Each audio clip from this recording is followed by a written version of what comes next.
நான் கையில் வச்சிருக்க குழிப்பணியார சட்டியை வாங்கும் போது இதெல்லாம் பார்த்து வாங்கல. பின்னாடி இந்த மாதிரி இருக்கக்கூடாது, மேலே குழியா இருக்கணும், அடியில் எல்லாம் க்ளோஸ் ஆகி இருக்கணும்னு சொல்றாங்க. இப்படி இருந்தால் சூடு 3 குழியில மட்டும்தான் வரும். இதுவே ஈவனா இருந்தால் எல்லா பக்கமும் ஒரே மாதிரி இருக்கும்ன்றாங்க.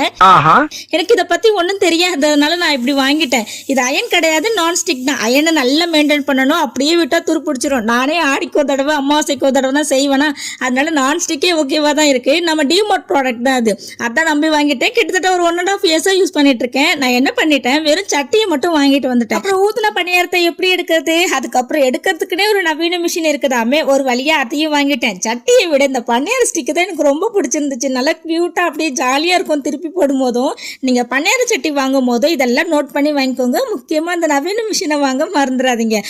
நேத்து தோசை சுட்டேன்ல, அந்த மாவு அப்படியே இருந்துச்சா, சரி அதோட டைம் அந்த ஒரு நாள் தான், சரி குழிப்பணியாரம் செஞ்சு காலி பண்ணிடலான்னு எடுத்துட்டேன். நைட்டுக்கு சட்னியை வச்சு டின்னரை சிறப்பா முடிச்சாச்சு.